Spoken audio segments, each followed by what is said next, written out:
This video was made possible through the generous support of my patrons on Patreon. I would like to extend my deepest gratitude to my top supporters: Fritz, Joe Crispin, Brandon Huynh, and Derek Below. The following account is provided by Lieutenant J. Waller of the 1st Battalion Royal Marines at Bunker Hill. 2 companies of the 1st Battalion Marines, alongside elements of the 47th Regiment, were the first to ascend the breastworks. You shall not be disappointed when I recount that I was among those 2 companies, who relentlessly drove their bayonets into all who dared oppose them. Nothing could be more harrowing than the carnage following the assault on this fortification. We achieved a total victory. The Battle of Bunker Hill stands as one of many brutal engagements of the American Revolution, a conflict that spanned 8 long years, roughly equaling the combined durations of the American Civil War, the Spanish-American War, and the Mexican-American War. It is evident that, in many respects, the American Revolution was a war of attrition. Yet, contrary to popular belief, the conflict was not merely a matter of the British fighting in rigid lines while the Americans hid in the brush. In truth, all of the most decisive American victories were won in a conventional manner. However, it was the way the Americans engaged the British, fighting on their own terms, that allowed them to outlast their adversary. I am Griffin Johnson, an amateur historian. Today, we shall evaluate the strengths and weaknesses faced by both sides, which ultimately dictated the outcome of the war. Before we proceed, I highly recommend visiting the Jabzy channel on YouTube. He hosts an extensive collection of videos on various historical conflicts. He has just released a video on the Haitian Revolution, and I will actually be providing voiceover work for one of his features this month. Please remember to subscribe and take a look. The links are in the description below. To begin our analysis, we will compare 3 categories to determine which side possessed the superior military force, starting with leadership. The most prominent American leader was, of course, George Washington, who was appointed commander of the Continental Army in 1775 and acted with great resolve. While he successfully forced the British garrison from Boston in 1776, he suffered defeat and narrowly escaped capture in New York City later that same year. Nevertheless, his tactical innovation and strategic brilliance were proven at Trenton, Princeton, and Yorktown, among others. The next American general of note is Horatio Gates. Credited with the American victories at Saratoga, Gates earned early acclaim. However, Gates is remembered not only for Saratoga but for his catastrophic defeat at the Battle of Camden, a severe blow to American morale. Consequently, he was replaced by the far more capable Nathanael Greene, a favorite of Washington, who eventually dismantled British control in the South. Finally, there is Benedict Arnold, who captured Fort Ticonderoga, a vital strategic post in upstate New York. Yet, this achievement was soon overshadowed by his mid-war betrayal of the American cause. On the British side, we find 3 pivotal generals. The first is William Howe, who led the British to a costly victory at Bunker Hill. Following the battle, he succeeded Thomas Gage as Commander-in-Chief of British forces in America. Howe later captured Philadelphia, but due to a lack of communication, this meant the army of John Burgoyne, another British general, was left stranded without support and ultimately forced to surrender.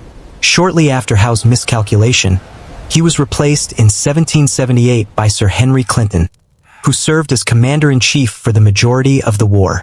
The final British general to mention is Charles Cornwallis, who operated primarily in New England and the Middle Colonies during the early years but was later reassigned to the Southern Theater. There, he achieved success in Georgia and the Carolinas before overextending his reach and being forced to surrender at Yorktown. From this, we can infer that British generals tended to be more experienced and highly trained. However, these advantages were often negated by factors such as the immense geographic distance from Great Britain, which delayed reinforcements and supplies. For the American generals, much of their experience was forged during the 7 Years' War, granting them superior knowledge of the terrain. Their primary disadvantage was a lack of organizational structure. In terms of pure tactical command, the Americans held a slight edge, evidenced by the ingenious victories at Trenton and Cowpens. The next category for evaluation is discipline and tactics. If you have watched any television documentary on the American Revolution, it is often claimed that the Americans were superior in combat simply because they utilized guerrilla tactics. While there is a kernel of truth to this, the reality is more complex. The Continental Army won the battles, and guerrilla units retreated from them. It is also frequently said that the Minutemen and Riflemen were the true game changers. However, as stated in W.J. Wood's Battles of the Revolutionary War, 1775 to 1781, at full strength, the riflemen could only muster about 960 men, less than 3% of the total army. I can confidently assert that the notion of rifles and militia winning the war is entirely false. American militias lacked training and equipment, and most importantly, they were under no obligation to fight. Many would simply depart for home if they lost the will to continue. In contrast, the British redcoats could maintain a much higher rate of fire and were typically equipped with bayonets, making their charges devastating. Furthermore, the British always maintained elite grenadier units on their right flank, which frequently shattered American lines, particularly those composed of militia, as seen at Camden. The final category is equipment and supplies. Infantry gear was a logistical priority for both armies. The British were armed with the .75 caliber Brown Bess musket, while the Americans primarily used the .69 caliber Charleville musket, supplied by the French.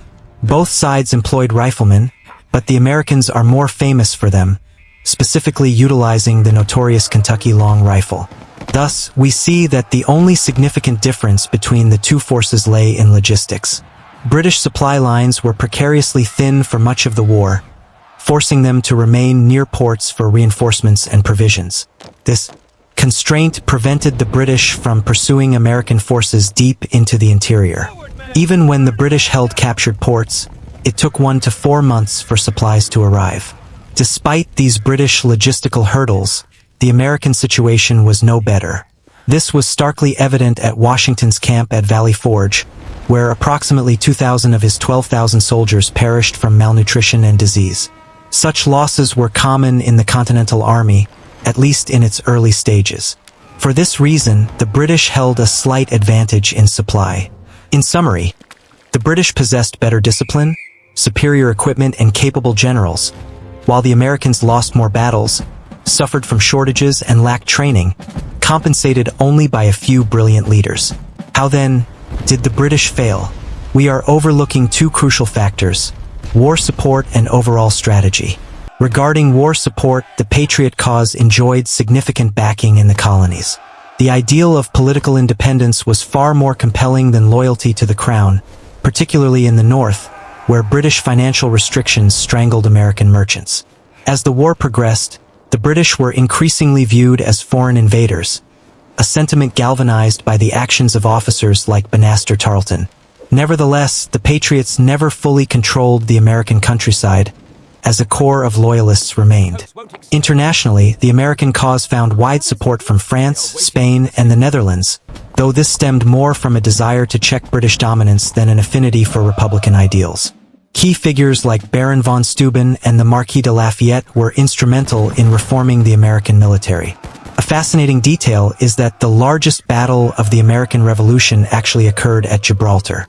Although the British were victorious there, it illustrates how overstretched Britain became as international support for America grew. In truth, the British received almost no foreign assistance. Strategically, the Americans held the advantage, though this evolved over time. At the outbreak of hostilities, the American army fought in a conventional, military fashion. The Americans proactively engaged the British on their own terms, even launching incursions into British Canada. Predictably, most of these offensives failed, severely depleting American strength. The initial British strategy was to seize cities in New England, believing that if the heart of the revolution fell, the patriot spirit would collapse.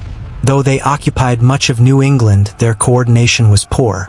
This was manifest when William Howe left Burgoyne to face the Continental Army in upstate New York while he diverted to capture Philadelphia. He underestimated American resolve, resulting in one of the greatest British military disasters of the era.